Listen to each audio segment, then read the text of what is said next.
ভালোবাসার দিনে ঠিক পরের দিনই নিয়ে এলাম স্পেশাল চিংড়ি মাছের ভর্তা। মিষ্টি তো অনেক খেয়েছেন, এবার একটু ঝালটা খেয়ে নিন। চলুন তাহলে শুরু করি।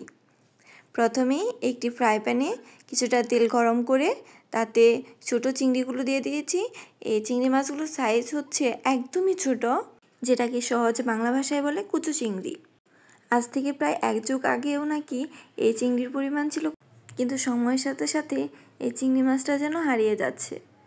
তবে ভয় নেই, বর্তমানে এটি আবার বেশ দেখা দিচ্ছে বাজারে, তাই এই চিংড়ি মাছটা পাওয়াও তেমন এখন কঠিন বিষয় না। আপনারা বাজারে গেলেই পাবেন, আর যারা মাছ বিক্রি করে তাদের সাথে কথা বললেই পেয়ে যাবেন এই কুচানো চিংড়িগুলো।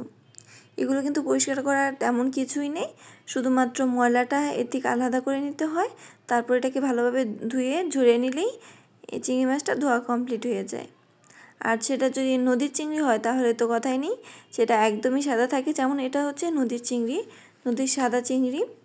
তবে এখানে কিন্তু কয়েক ধরনের চিংড়ি মাছ ছিল, সুন্দরী চিংড়ি, সাদা চিংড়ি, মানে এক একটা নাম দিয়ে আর কি আলাদা করা হয়েছে।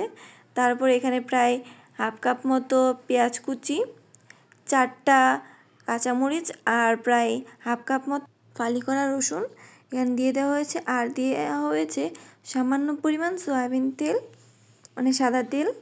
আর তেলের পরিমাণটা হবে প্রায় 1.5 টেবিল চামচের মতো, মানে খুবই সামান্য।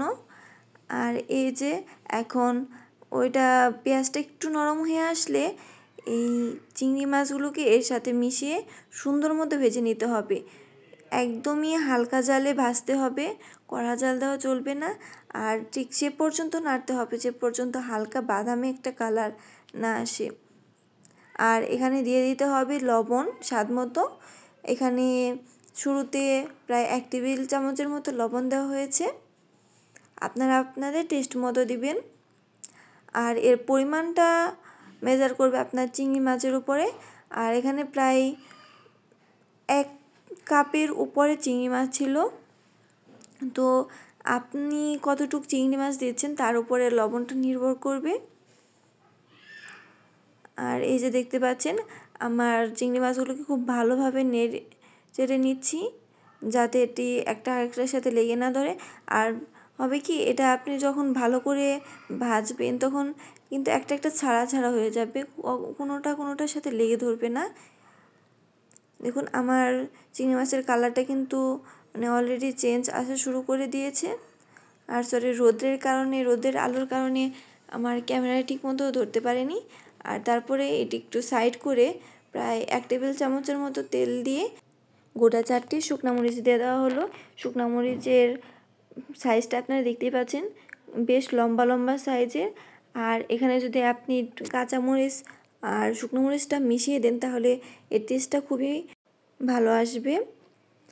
আর আপনারা আপনাদের পছন্দ মতো ঝালটা দিবেন। আমাদের এখানে মানে এইটুক চিংড়ি মাছের জন্য আমরা মনে করেছি যে এইটুক ঝালটাই ঠিক আছে, মানে 8টি মরিচই ঠিক আছে। আর তারপর এগুলো ব্লেন্ডার করে নিতে হবে। আর যাদের বাসায় ব্লেন্ডার নেই তারা পাটায় বেটে নেবেন। পাটায় বাটলেও কিন্তু খুব সুন্দর এটা মিহি হয়ে যায়। আর মিহি করার ব্যাপারটা আসলে সম্পূর্ণই আপনার উপর নির্ভর করবে। আপনি যদি একটু মোটা রাখতে চান, মানে দানাদার রাখতে চান, তাহলে সেটাকে একটু কম পিষতে হবে। ব্লেন্ডারের ক্ষেত্রে একই রকম, আপনি একটু কম ব্লেন্ড করবেন। আর যদি চান আপনি একদম মিহি খাবেন তাহলে সেটাকে একটু বেশি পিষে নেবেন। আমার এখানে যেরকম পেশা হয়েছে এটা আমি 10 সেকেন্ডের যে মিহিটা হয়েছে সেক্ষেত্রে এরকম। এরপরে আমি আরেকটু মিহি করে নিয়েছি। আর এ পর্যায়ে আমি একটু সরিষার তেল দিয়ে দিব এবং এর পরিমাণটা হবে প্রায় 1.5 টেবিল চামচের মতো। আমি একদম অনুমান করে দিয়েছি, মানে ছোটো যে চা চামচগুলো সেগুলো 1.5 টেবিল চামচের মতো আমি এখানে আমার অনুমান মতো দিয়েছি। আপনারা অবশ্যই 1.5 টেবিল চামচ দেবেন, মানে আমার পরিমাণ অনুযায়ী আমি 1.5 টেবিল চামচের মতো দিয়েছি। আর দেখতেই পাচ্ছেন দেওয়ার পর যে মিহিটা হয়েছে কতটা সুন্দর হয়েছে।